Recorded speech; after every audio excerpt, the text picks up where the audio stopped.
日本時間18日、MLB のレジェンドがドジャースの大谷翔平の前代未聞のパフォーマンスを称賛しました。大谷翔平は、勝てばワールドシリーズ進出が決まるブルワーズとのリーグ優勝決定シリーズに、1番、投手兼 DH で出場しました。打っては初回の第1打席、4回の第3打席、7回の第4打席でいずれも特大本塁打を放ちました。投げても6回途中、100球を投げ、被安打2、無失点、10奪三振の好投を見せました。ペドロ・マルティネスは X で、彼はロサンゼルスの野球史だけでなく、野球史全体を書き換えていると思う。そう遠くないうちに、彼が史上最高の選手として誰よりも抜きんでる姿を見ることになるかもしれない。常に彼にホームランを打つことを期待しているが、あの飛距離、彼はあらゆる面で次のレベルに到達している。他の選手は飛行機に乗らなければ彼に追いつけないだろう、と称えました。米番組でも、ペドロ・マルティネス氏は、伝説を生で見ている、と絶賛しました。さらに、大谷の人間性やチームファーストの姿勢についても高く評価しました。これらの模様を日本語字幕付きでご紹介します。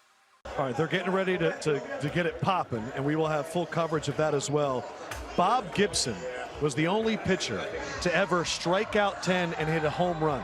He did it in the World Series in 67 and 68. He did not hit multiple home runs. Shohei did 10 Ks and 3 home runs. There's a million stats. How about this? Tonight was Ohtani's second career multiple home run game while pitching. Babe Ruth did it once. I mean, we're talking Bob Gibson, we're talking Babe Ruth, and now Shohei Ohtani. You know, it's crazy. You hear these stats of Babe Ruth and Bob Gibson way back when, but as you move into 2020, 2025, 2050 and beyond, you always doubt, like, did it really happen? Right. But here you get a chance to see it, and you got a chance to watch it and experience the crowd and the reaction. We're in the green room, and we felt the bass from the speakers, so we knew something big was about to happen, but we didn't think it was going to be like this, out of the stadium, and everyone's going to have something to talk about because they've witnessed it, and you'll be able to play it back on repeat to show them. The Dodgers will put a plaque where that ball hit, 469 feet, that second home run. Ohtani hit over 1,300 feet of home runs tonight, Jimmy Rollins, each of them as impressive as the last. That's a lot of home runs, and you know, you guys have brought up some great points. Pedro talked about DNA. I don't think he has DNA. I think we found him on another planet, and we injected him with some alien juice, and they put him in a form of a human named Shohei Ohtani. And there were guys that have changed the game, and we hear about in other sports. Jordan, LeBron, Wilt Chamberlain. Yeah. Bob Gibson, what happened? He was so good they had to lower the mound. Shohei, he has his own rule. You can pitch and be a DH. That way, when you're done pitching, we still want you in the game. That's how special he is. You're talking about 1,300 feet of home runs. Man, only one guy can do that. Yeah. Actually, two guys. One of them isn't playing it. The other guys are already fishing somewhere. Yes. But the guy that we're watching now and what we're seeing is special. So I hope that everybody out there is really taking this in, because this is a generational player. You say these guys come around once in a lifetime. I'm glad he's here in our lifetime. Can we take another look at the 469-foot Ding Dong Johnson? Because that one, I felt like the stadium was shaking to its core, Pedro. Well, this is impressive. I always expect him to hit homers, but to hit that kind of distance, it's like to another level. When you watch him, and we were talking in the pregame about facing Ohtani and, you know, the amount of pitches he has. He has 100 for you too in the fastball. We were arguing over that, but we never thought that we were gonna witness a homer at that distance. So Ohtani is like taking everything he does to the next level and beyond. It's like Ohtani's hanging the standard so high that most of us are gonna have to take a plane to get there. So I don't have enough words to describe how impressed I am with the way Ohtani has handled not only in the field but off the field, his physical body to actually be able to do those things that he's doing. It's impressive. I would love to sneak in and see his routine. Just watch him work Oh out. my God, it doesn't come across my mind how this guy probably prepared to do all these things that he does at such a high level. To see your former teammate leading this group of guys, Dave Roberts? I'm full of pride. and I'm so grateful for him, and I'm so happy to see him do this. I also want to say this. Ohtani took batting practice, and since then he had a triple in his first at bat. He did this today, and he was hitting home runs out of the park, the same area. I'm wondering if the visualization played a key, but I just want you guys are all some of the best teammates in major leagues. This is the batting practice. Could this have woken this man? Is this maybe the key to what we saw tonight? For sure. We talk about, how much he hits in the cage. He doesn't go out there, and I think that's part of his preservation. He can't go out there and exert himself every day. He has to keep something in the tank because he does both sides. But when you go out there and you're seeing the ball leave the ballpark, not just hit the top of a cage, like, okay, that's what it feels like. When I pull the ball, this is what it feels like. When I go oppo, this is what it feels like. In a cage, that may feel good. And you come out here and it's just a fly ball to the warning track. Seeing the ball go out the yard not only builds your confidence, but it gives you something to feel. When you hit the ball, there's something that happens in your body. Your DNA wakes up and is like, oh, here we go. And I said it this last series. Sometimes it takes one swing, and it doesn't have to be a hit. It can be a foul ball, and everything lines up. And we saw it line up pretty well these last 2 nights. But it's intriguing to me as we were watching how Ohtani evolved into this game today. Okay. It was like a pretty sneaky routine. We didn't get to see so much more of his routine, but it seemed to be working exactly how he executed today. And it's really nice to see that he was able to kind of block the bad moments that he was having and put it all together within 3 days to actually come over today and just grab the MVP, pretty much single-handedly. Yes. Win the game by himself. It is amazing. That's why I think it's so intriguing to see how Ohtani prepares, because everything he did seemed to come into play today, including that hitting BP outside.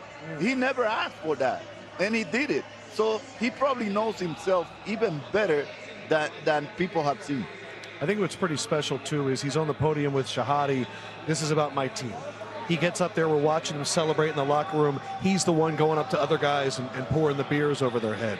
He never seems like he's too big for the game, even though he is the biggest in the game. Well, he definitely wanted to make sure everybody has some sake, too. You got to make sure everybody's enjoying that. But Mookie said something amazing yesterday. Our Michael Jordan has not been going. And the fact that everybody on their team look at him that way, everybody in the stadium looks at him that way. You walk throughout the concourse, it's Ohtani jersey after Ohtani jersey after Ohtani jersey. And to be able to put all that aside when everyone's wanting you to get a big hit and you're starting to get through a little bit of a slump, you figure something out, and the next thing you know, you get it going on the biggest stage to send your team to the World Series. He needs to do 2 shots of sake tonight to celebrate. For guys like us that have been around the game for as long as we have, and have dedicated our lives to it, to see what he does on a daily basis and how dominant he is from the pitching side, the offensive side.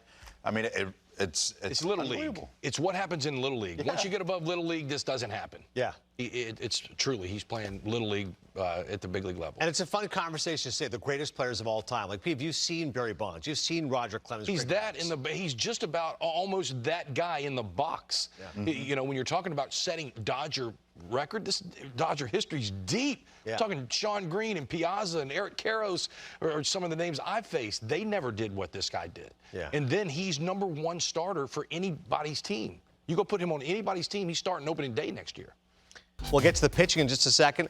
First, the hitting. He's not getting cheated. All right, Alex, he's smoking the ball. This was incredible. Yeah, no, I mean, the story, too, the first couple games was, what's wrong with Ohtani? He was slumping, he was 3 for 29 prior to that game on Thursday. And, everyone was trying to figure out what was wrong with him. He was pulling off some pitches. He looked a little off balance. It was like he was kind of in between, a little late on the fastball, early on the off-speed pitch. He goes back and ends up, taking batting practice outside. We saw this on Wednesday for the first time all year. Everybody made a big deal about it, but he's trying to get a feel back. He's trying to figure out where he's at, and what he needs to do to get back to it. Sometimes facing a tough lefty, too, helps you keep that front shoulder in a little bit longer on a tough breaking ball behind in the count, is able to hit it down the line on Thursday for the triple. Then he stays in there a little bit better on a hanging breaking ball from Quintana today to start off with the homer. Gets a cutter on the inner half, 3-1, gets the bat head out off of Patrick and hits this one a country mile. But then a 1-2, 99-mile-an-hour fastball from McGill in the inner half all of a sudden is able to stay in like that. That's really tough to do right there. 3 homers. You can see the splits here from the series for Ohtani. Yeah, he went from being 1 for 7 to 4 for 7, 3 homers, 10 punch-outs, and an NLCS MVP. And on the mound, there's so many different aspects of pitching here, Pete. There's release point, velocity, movement, spin rate, everything working in concert tonight. Yeah, when a starter comes out, we look for him, is the release point there? What does the stuff look like? Does it have that on it? From the get-go, we saw him, command-wise, kind of like Bieber, kind of like Scherzer. It took him just a few pitches, but this man found it. When we talk about, is it coming out good? Yep, it was. 100 miles an hour. And look at these. These are perfectly executed. They're placed up there. And then when you start working this sweeper, look at the different shapes, the different speeds is what we're after. This is what it looks like from the box. Ball starting on the inner half, and then again, running out of barrel. The splitter tonight was the pitch for me. 0 for 5 with 5 Ks on the splitter when guys were swinging. This is what he came over here with. This has now come back into the arsenal. And, oh, by the way, I could not build a tape without saying he went 446. He went 469 and then 427. None of this makes sense. Again, my brain is having a hard time wrapping itself around what he did tonight. Yeah. To go out there and have those shapes and to be that dominant of a pitcher and punch out 10 and to hit over 1,300 feet of homers, balls out of the stadium. Truly greatness, like Mookie Betts said.